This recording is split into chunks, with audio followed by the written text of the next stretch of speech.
Hi, it's James Pax, and it's Friday. As you know, every Friday is when we upload videos and interviews.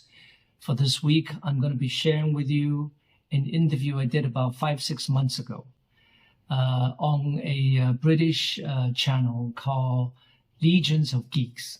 It was a great interview for about an hour and a half. So I had to split it into 3 parts for the reason that when we tried to upload it to the YouTube, it was very difficult. So I decided to split it into 3 parts.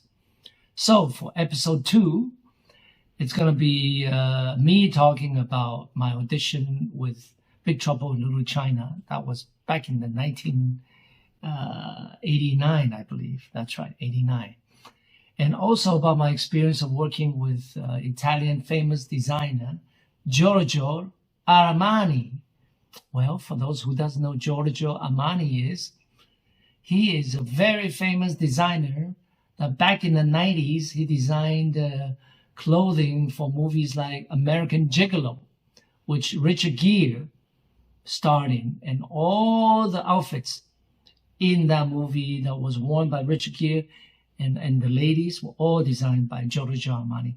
And that's how he became famous. So why did I get a chance to work with Giorgio Armani, right? I'm just an actor. Well, you have to watch episode 2.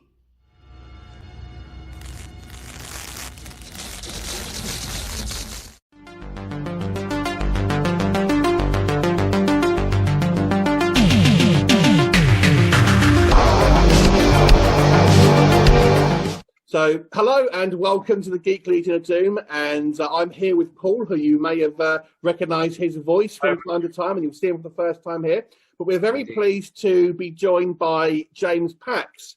Of course, you'll know him, most of you will know him through his work through Big Trouble in Little China, but he has a good resume of TV and film credits that we'll talk about, and some exciting new projects that are coming up. So, welcome, James.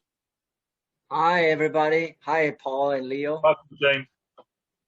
And there is Paul's on-screen debut as well. Well, thank you so much for joining us, James. And I know it's an 8-hour time difference from here in the UK to obviously China. So, I'm aware that obviously it's a little later there. Have you been safe through the whole the 2020 situations? You've been keeping well?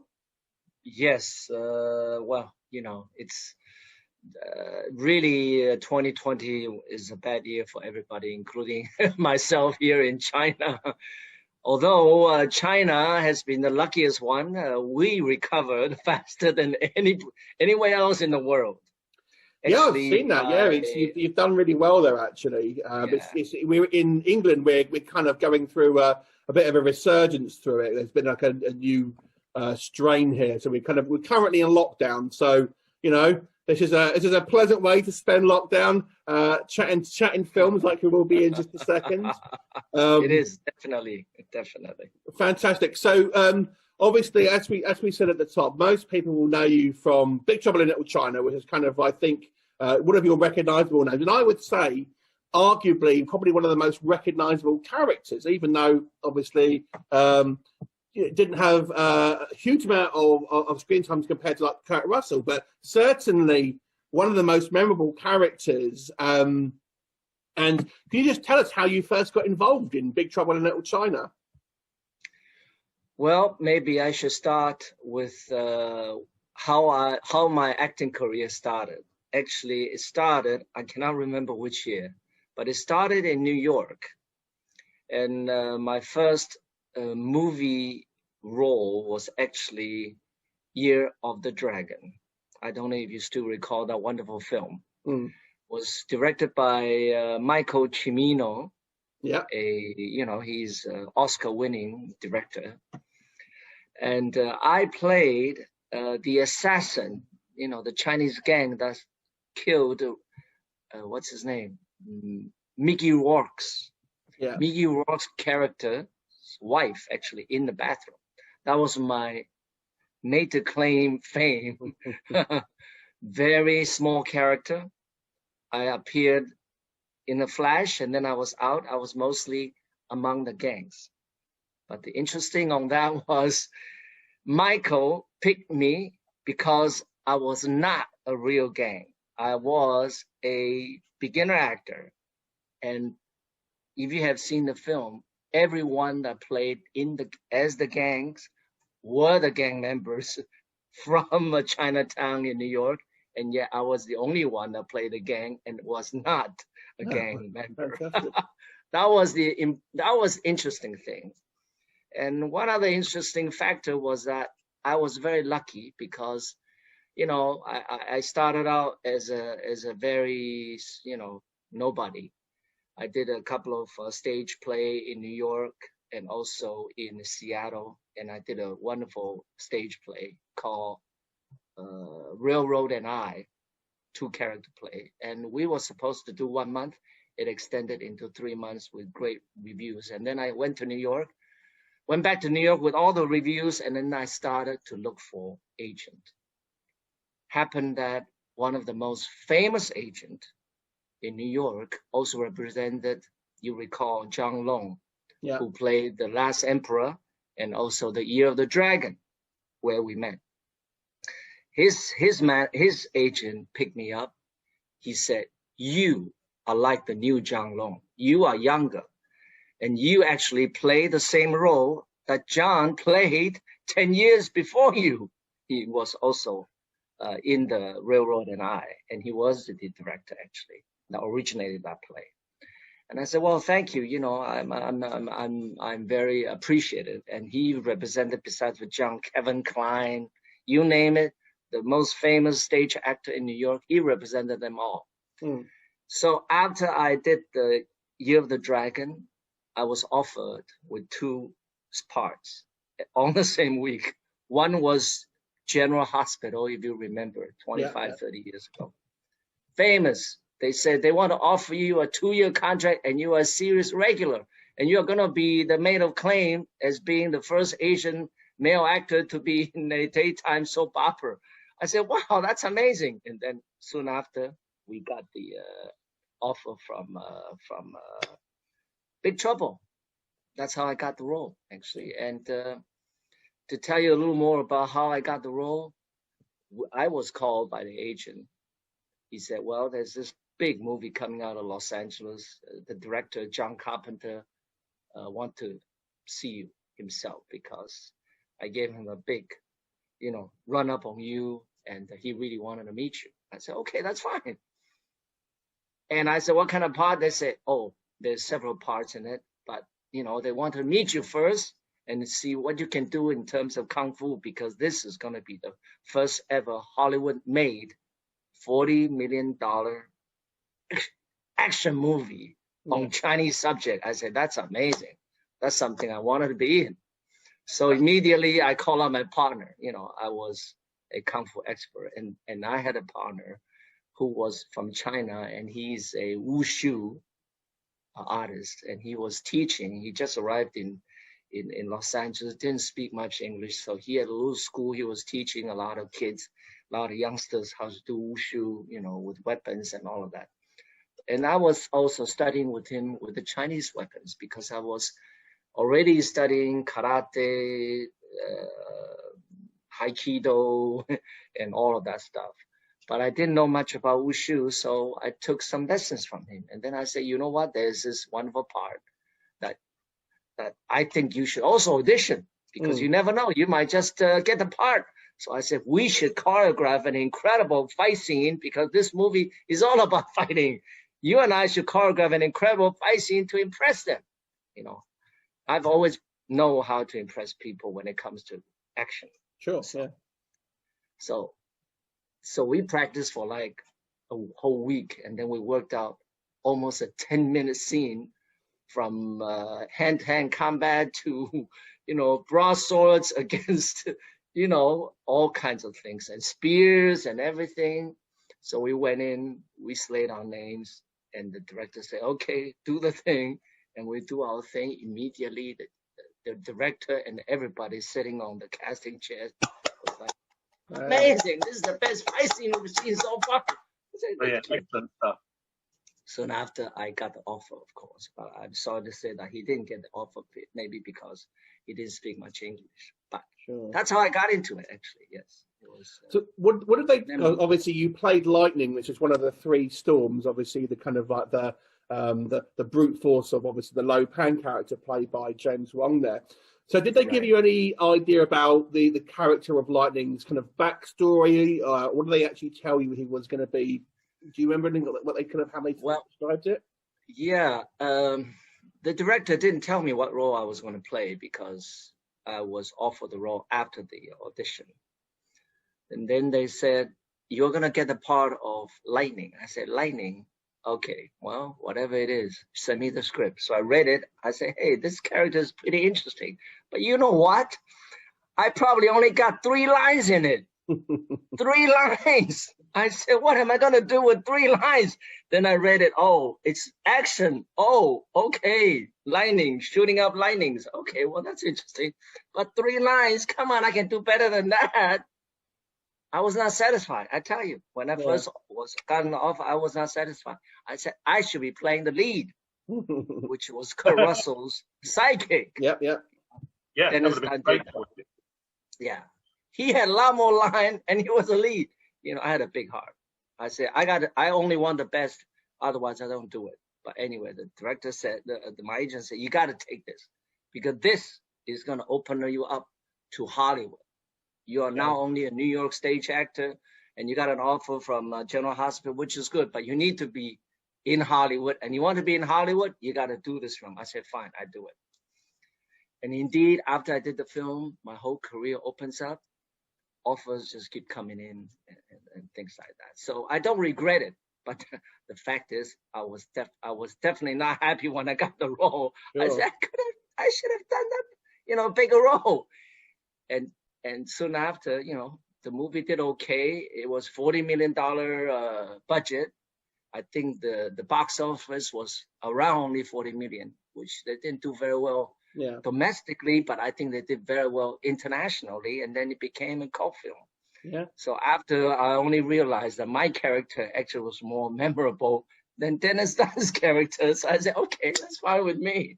So that's basically how it goes. It's very true. There's a Blu-ray distribution company here in the UK called Arrow, and they actually put out a relatively recent version of Big Trouble in Little China, and your character is the main picture on the front. And I think when people think of Big Trouble in Little China, I think your character is obviously one of the kind of like the most memorable parts of it. In fact, I actually did. I had a look on YouTube and stuff, and there's lots of people have actually kind of edited your clips together and stuff like that. And and a lot of people, if you read the comments on there, a lot of people have expressed a lot of kind of admiration and kind of they really enjoyed obviously those scenes despite obviously somewhat limited dialogue. So a couple of things I read some of the comments and I kind of want to kind of like bring some of the kind of things that they said to you. Some of them are just a little bit of fun. A couple of the comments that I did see that I thought was quite funny. A lot of people were very jealous of your hair. They said that guy's got amazing hair. I did. I had a lot of hair. A very cool looking dude. One of the things I was curious about, because obviously your character is able to control the lightning, and you do a lot of like throwing around the hands and things to obviously kind of, I guess, charge up the power and stuff. Now, I was curious when in those scenes, how was it sort of said to you? Like, did the director say just like throw around your hands, or did they kind of want you to do it in a specific way, sort of thing? Right. Well, this was at least 35 years ago. Back then, there was no computer graphic and all of that. So the fact of the matter is, they spend a lot of money on the sets. Everything you see there, every Buddha you see was built, hand built, most likely, and hand painted. That's why it cost so much money. 40 million back then, it's at least $1 billion today. That's how big the production was. But for every scene, the director would tell me, okay, James, here's what we're gonna do.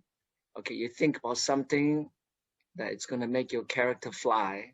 And I'm always a guy, up to creativity. So they said, you're not going to shoot out lightning right now, but we're going to draw it in. But you got to make it look like you are really gathering the power and you're going to really shoot out the lightning. So you need to feel it when you play it. I said, of course, I feel it when I play it, and that's what I'll do. So in every movement I did, it was designed, even with the way I yell it, ha, ha, ha, you know, just so that it makes it look real.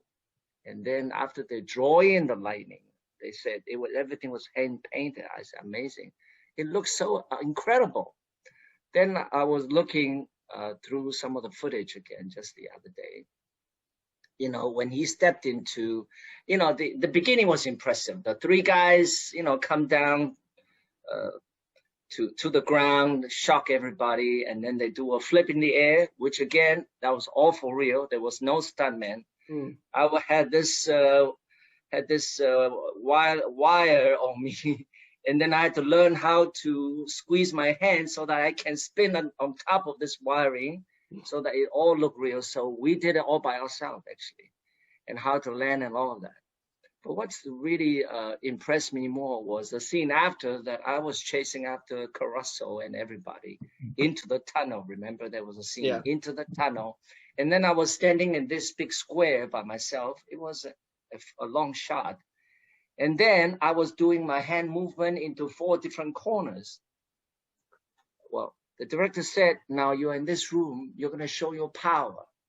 I'm not so sure how you can show your power, but you tell me how you want to show your power. I said, okay, we got 4 corners.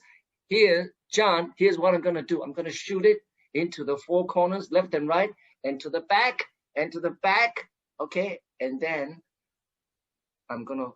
he said, you're going to walk forward, because soon after, there's going to be a big fireball dropping down behind you. So make sure you walk forward. I said, okay, I will. So basically, that's how I communicate with John, and it looked great. Fantastic. You know, the scene you're talking about is actually, because you were the final bad guy in the movie, and one of the comments I saw on these YouTube comments is like they were saying like, because obviously the scene before in the kind of the big fight when you kind of get knocked down, but then you escape. And one of the theories that I saw on the YouTube videos was that they had forgot to kind of like they'd forgotten about your character, because obviously you kind of had escaped in like the big fight scene before, and then they had to kind of like, well, this is a theory that I had read, that they had to sort of, they realised your character was still alive and had to have that kind of that final confrontation. But you actually, of all of the bad guys, you were the obviously the last one, the final bad guy, which is quite fun. Yeah. No, that's obviously, I think that's, again, it's one of my favourite scenes, and I think one of the best scenes that people do remember. I mean, one of the things I've heard as well, and I don't know if you've heard this, is that they were talking about doing a remake of Big Trouble in Little China with The Rock. I don't know if you have. Yes, I heard it was all over the internet too, and I wish him a lot of luck. I think this movie is gonna, whoever makes it or whoever stars in it is gonna be another big hit. I think the movie came out. I really think movie came out very early. It definitely was groundbreaking. And I think it came out in the US at a very, how should I say, tricky time, because I recall it came out at the same week as another big movie. I can't remember. It's about Ghostbuster, I think, something like that. I think it was Ghostbuster. And that really affected our movie. And secondly, somehow 20th Century Fox didn't really chase up on the advertising budget. Yeah, they only had the first budget, and then they crammed their hand. They didn't follow up with it. I think if they follow up with it, it probably would have done a lot better, because after that, I think Ghostbuster did a lot better than our film. But it did not become, a classic, and we did. it has become a classic, and we've, as you may or may not know, the Ed Boon, who was one of the creators of one of the biggest video games in the world, the Mortal Kombat series, actually cites Big Trouble in Little China as one of the main influences for the Raiden character, which was directly influenced by your character Lightning, but also Shang Tsung, who was influenced by the Lo Pan character. So that's had a huge cultural impact, even today. And obviously, since then, the film has really garnered cult status. And I was asked, someone asked me to ask you a question. So Jambo Shango, who's another YouTuber, asked me to ask you, how do you feel about the movie becoming like a cult film after all this time? I never thought it would, honestly. I was only thinking that that movie was definitely groundbreaking for me as an actor, which I really appreciated, you know, my agent and John to pick me. But I never thought it would have become so big. And secondly, because in the US, it didn't do as well as everybody expected. But it was really a pleasant surprise. And after 30 years after, you know, among another 60 to 80 movies I've done around the world, I feel very proud to be in that movie, actually. And I don't mind playing that character with 3 lines in it. Well, it was an amazing film. It was groundbreaking it's in everything. Favorites, absolutely.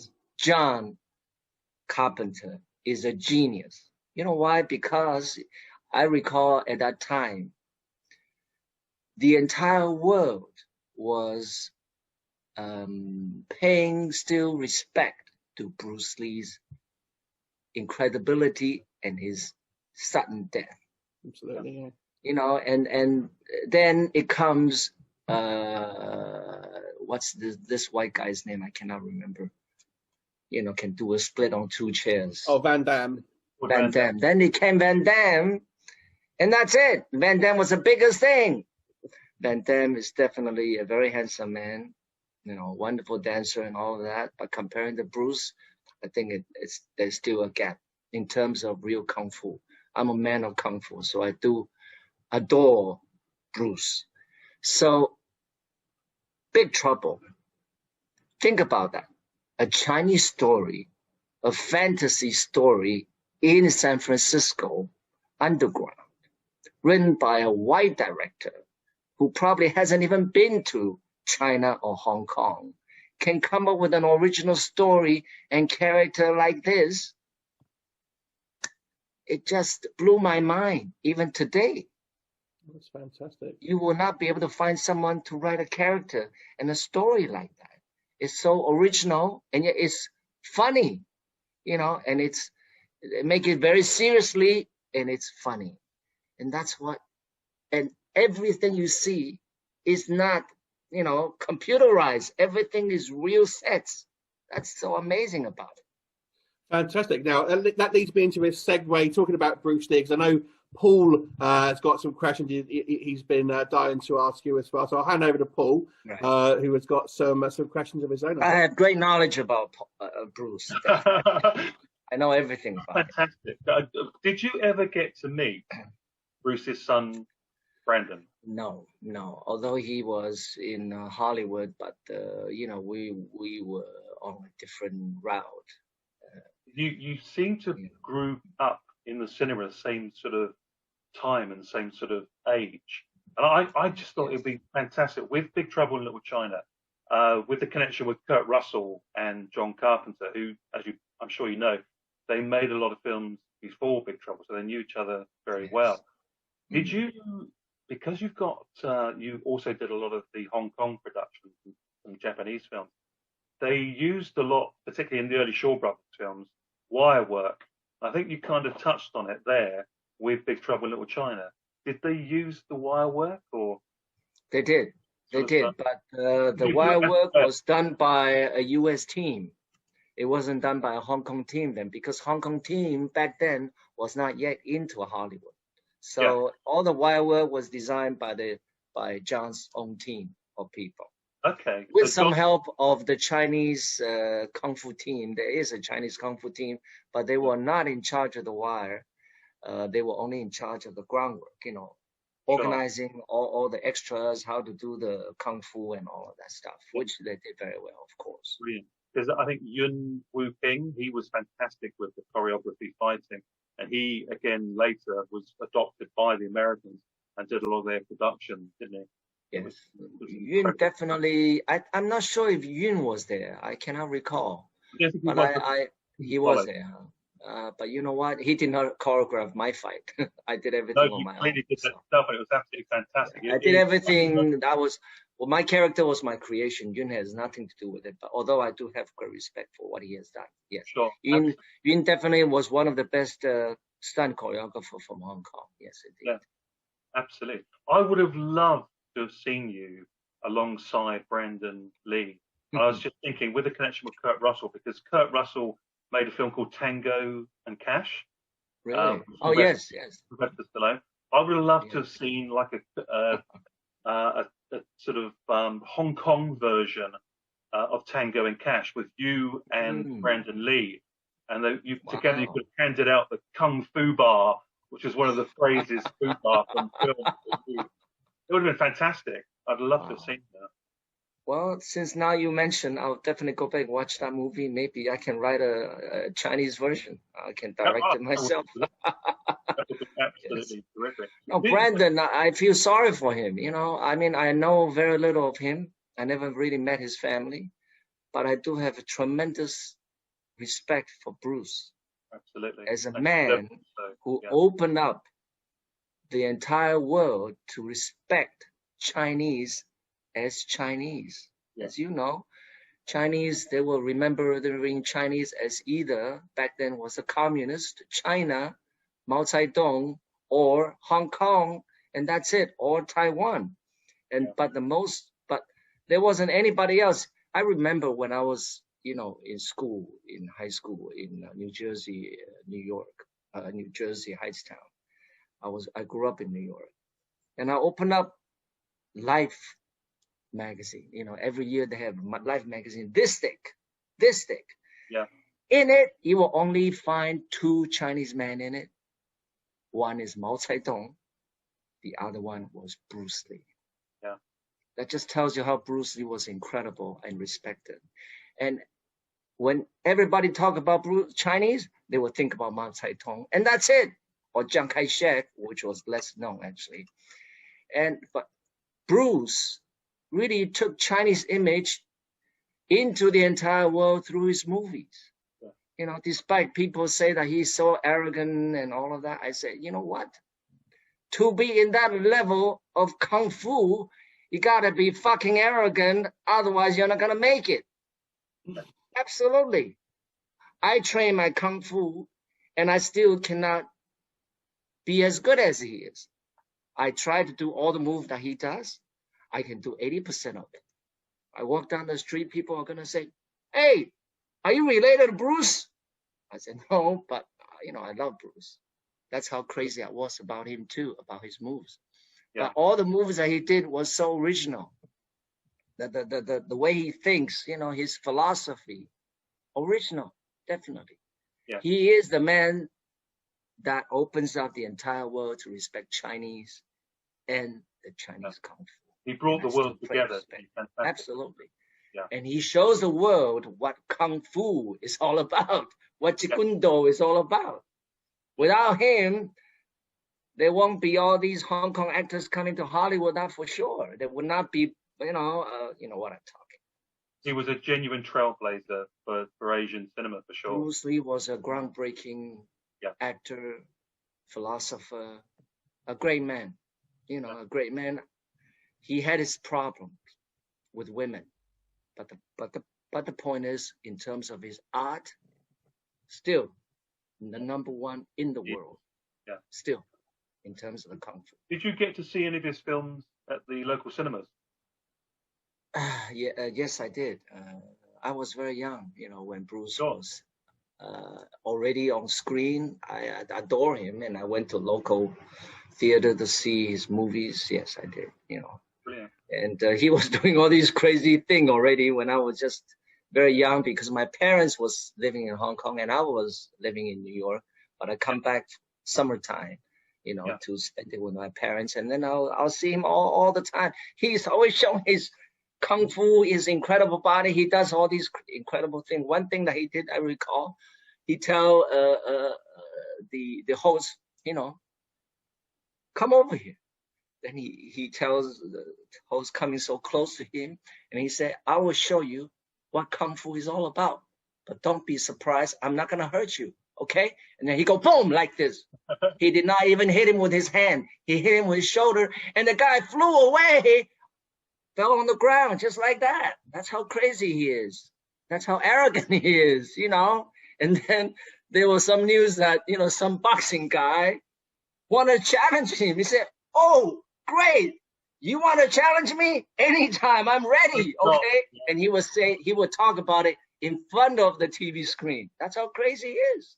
Yeah. But if you're not crazy like that, you're not going to be Bruce Lee. Yeah. One of a kind. Absolute legend. Absolute. One brilliant. of a kind. Yeah. You know, I always say there's a difference between an actor and a star.